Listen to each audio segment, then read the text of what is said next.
Don't forget to like, comment, share and subscribe, and do consider supporting the channel via PayPal or Patreon. You'll find the links in the video description. It's the last round of the candidates tournament. We know who's won, that's Jan Nepomniachtchi, but who could actually get second place? That's significant because we don't know if Carlsen is going to defend his title. So, going into this last round, Nakamura was in second position with 7.5 points. Ding was a half point behind, and magically they were playing in the last round. So that meant that Nakamura just needed a draw to secure second place. Ding needed to win to leap over Nakamura and get second place. Ding had white. Let's see what happened.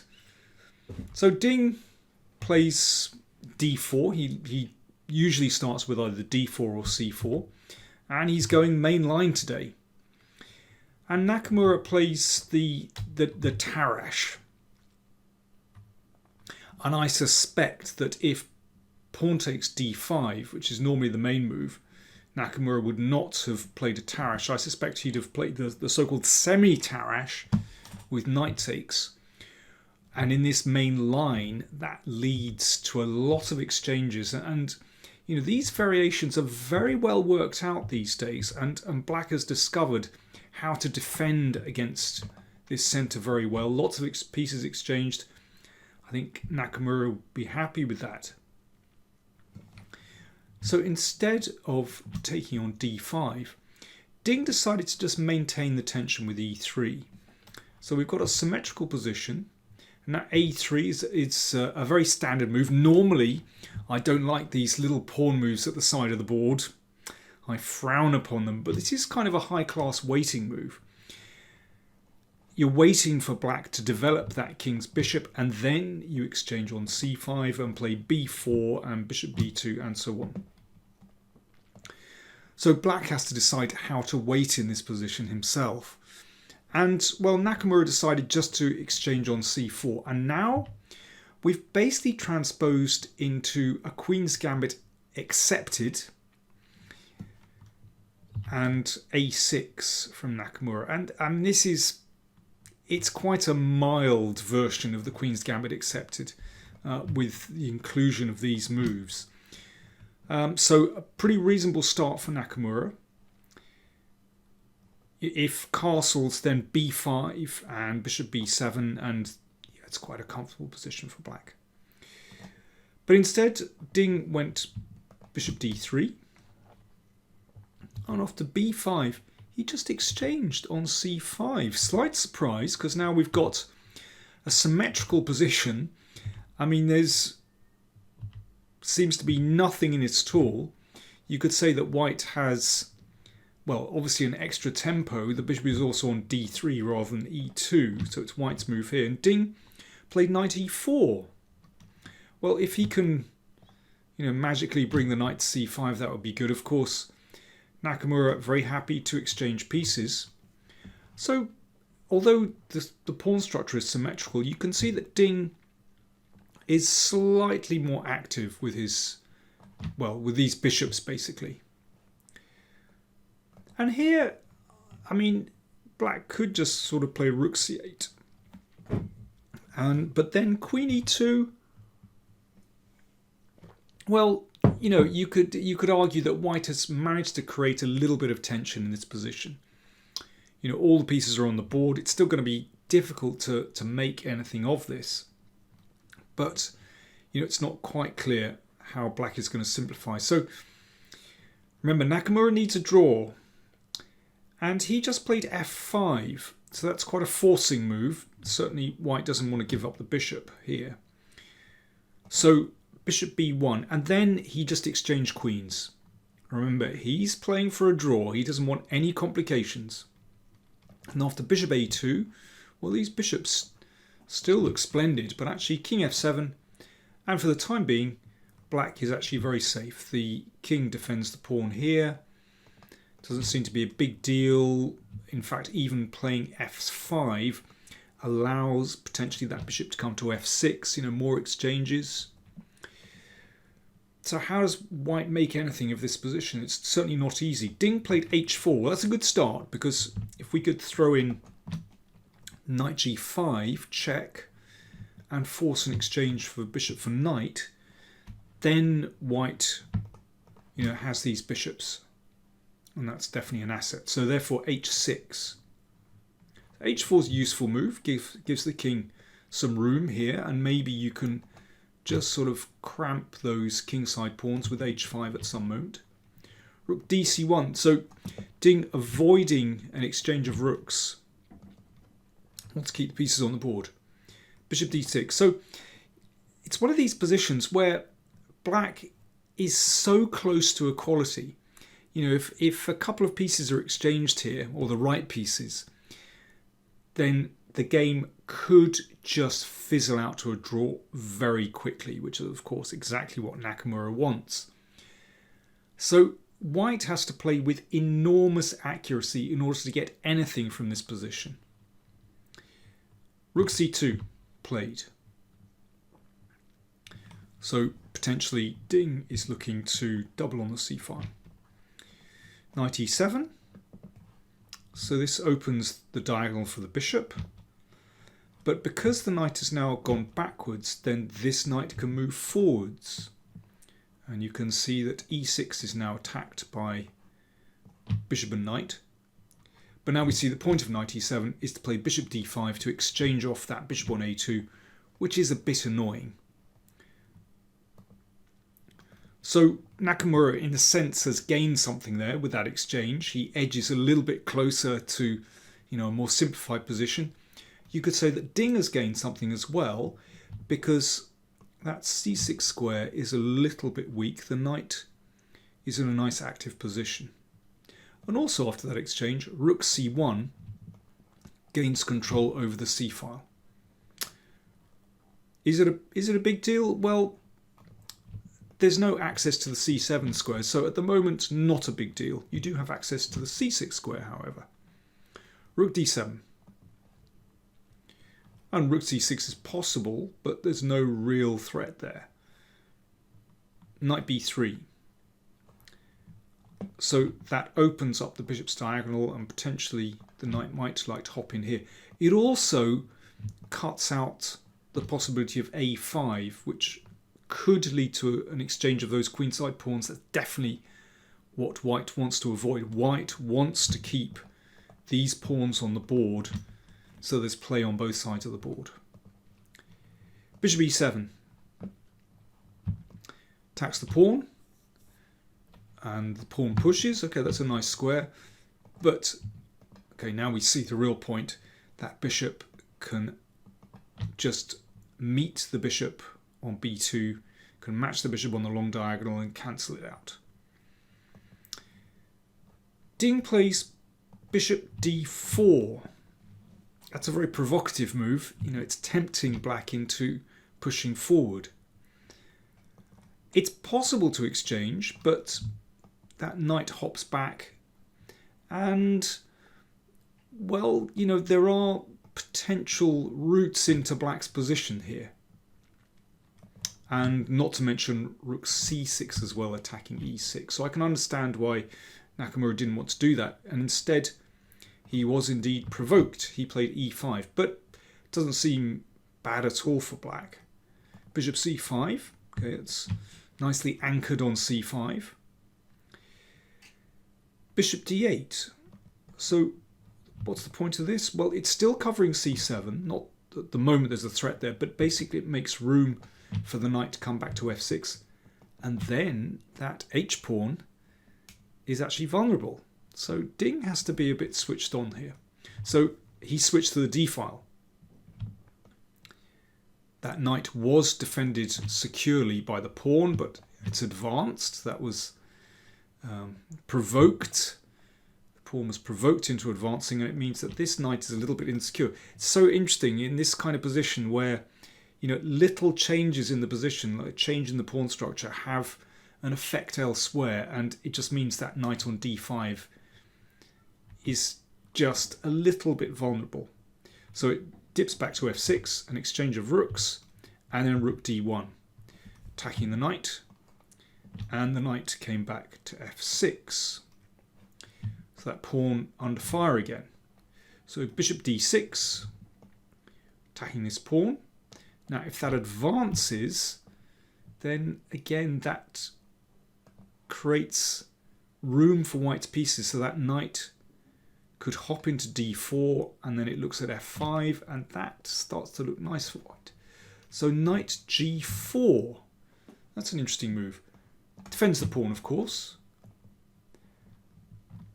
but also starts to put a little bit of pressure here. Now it's very hard for white to make progress here. Ding played bishop c5, and of course Nakamura could come back again. They repeat the position. So I can imagine Ding might have repeated again and then maybe tried something different. Perhaps knight c5 in this position? Who knows? He would have to play on somehow, but that seems like one way to do it for white. But instead of repeating, Nakamura decided, okay, let's play something active here. He played bishop h4, which allows the check. So the rook now in an excellent position, but it's still not so clear. This pawn is attacked by knight and bishop. Pawn attacks here. And yeah, this is an interesting moment in the game where, in fact, well, Nakamura decided to put the bishop back on g5. He could play rook d8. Now he wants exchanges. He would very much like to see that rook off the board. And this pawn could be vulnerable. But then again, this is vulnerable. That should be okay for black. And what if this rook moves away? What about rook a7? Well, I mean, this is maybe where Nakamura didn't go into much depth. Maybe he just ruled this out. Maybe he just thought this was too dangerous. In fact, black can actually take here, give a check, and then just nudge back with the rook. This is such a nice idea. So the knight is attacked. If it hops up to a5, then after rook d2, actually the game will end in a draw by perpetual. If the king comes to f3 or h3, it's going to be mate. Okay, white doesn't want that. If the king goes backwards, well, then just another check again. And if the king comes back to f1, then that's a draw straight away. This very standard mechanism. And of course the king shouldn't go in the corner because there's a checkmate there.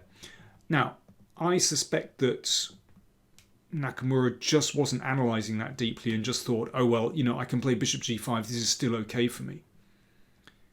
King f1. And again, rook d8 is possible. This, I think, was a decent moment for black to actually equalise the position. But Nakamura played bishop d8. And after this, it was tricky. Rook b7. Well, why rook b7? It keeps an eye on the b5 pawn, rules out a5, white is going to take there.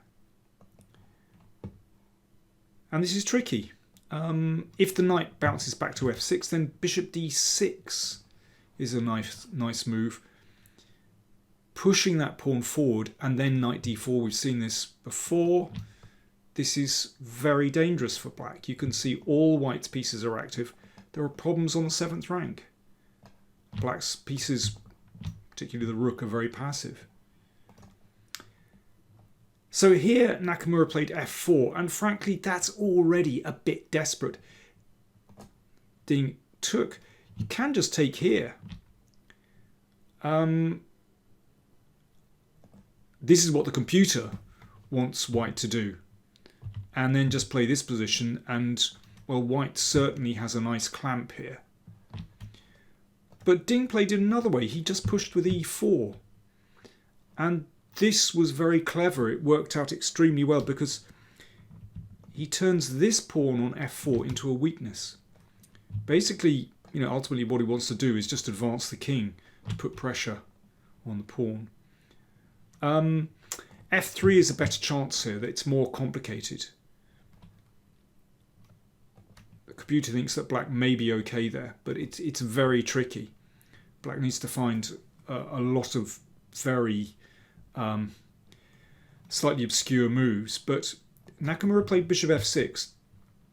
Now knight d4. Now if that's exchanged off, then you can see that g7 is vulnerable. And, an endgame like this, I mean, white isn't obliged to do this, but it looks pretty nice for white. Active rook, maybe bring the king up here. Looks really good. Rook e8 played, threatening this, but here Ding played excellently, and this was the final move of the time control. This is move 40. If f3, which looks very natural to defend that pawn, then knight e3 check, and the rook comes up to e5, could take that pawn. Suddenly there's counterplay. So Ding, I mean, he had about 5 minutes left for this last move, but I think he invested, it was something like, I think he was down to about 1:30 when he made this move. So he invested a lot of his time here and found king g2, and it's a really good move. If rook takes pawn, king f3, that wins material. Yeah, after this. It's still tricky, actually. Knight takes, defends this one. Got to be careful. Knight e2 is a good move. And bishop takes knight. And if bishop takes here, this is an excellent endgame for white. So it's still even material, but can you see how that knight is completely dominated by the bishop? The king is ready to step up to f3, and white is winning that one. So Nakamura played knight e5. By this stage he was looking pretty disgusted, because after knight f5, white just has beautiful control here. f3 check, king comes up, knight c4. I mean, it doesn't matter really whether black throws in f3 or not. Bishop e7, so that cuts out the rook threat here. Bishop e7, really nice move. If this bishop is exchanged, obviously g7 is vulnerable, so bishop b2, king takes f3, bishop takes pawn. Is this a problem? Does black have counterplay here? Not really. King g3. So for example, if a5, then it's time to switch around here. This is very dangerous. So bishop takes b4, you can actually crash in straight away, and bishop d4, this is winning. It's too much. And let me see, if a takes b4, rook check, and again bishop d4, this is just so nasty. So king g3 just played. Nakamura just had to drop back to defend the 7th rank. Threatening this again, knight f7, f3, just defends that pawn. And so Ding didn't rush it.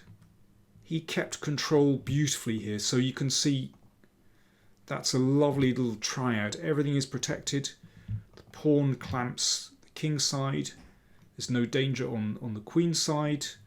White is in complete control. Very nicely played. Bishop c1. Rook a7, and now it's just time to collect. Rook takes pawn. Now Ding is a pawn up, and crucially, he still has control. Back again, rook a7. Knight g5, it's not really going anywhere. Now Ding switched position of the knight. Oh, he threw in a couple of checks. No big hurry. Knight d5. Well, f5 was a pretty good square, g6 was a pretty good square, d5 also wonderful square. Supported, that's important. So you can see that both minor pieces are anchored in the middle of the board, that's wonderful. The knight attacks the bishop. Also controls the f4 square, so it might be useful at some point if white wants to push. Can't at the moment. Bishop e2. Rook a2 hits the bishop. In fact, that bishop is, you know, like a piece of wood drifting on the deep blue sea. Whereas, you know, compare it with these two, anchored by these pawns. But this bishop is just doesn't have anywhere to go to. Can come to f6. But it's not a very stable square. Then the rook would just come back here. I mean, it's possible just to push that bishop. But you could also do this. This is another thing that white has. Put the knight on g6 and go for checkmate. In fact, this is exactly what Nakamura did the other day. But you can see, you know, e5 is coming. That bishop basically isn't stable here. And checkmate isn't bad. Anyway, where are we? The rook has just come back to a2, hitting the bishop. Bishop c1, rook c2. That square is covered by the knight, so the bishop had to come here. And bishop e3, lovely move. Controlling c1, so that means that, well, this is sort of potentially a threat as well. Let's say if the knight moves here, rook a2. You can see the bishop is trapped because the bishop controls here. So after bishop e3, actually black resigned. Nakamura resigned because that bishop is trapped. Well, what a beautifully controlled game by Ding. So that meant he leapt over Nakamura. Well, I'll deal with the scores in a moment. Let's just go back and recap on this game. So a quiet start from Ding, but he did have a little bit of pressure. He did have something to play for.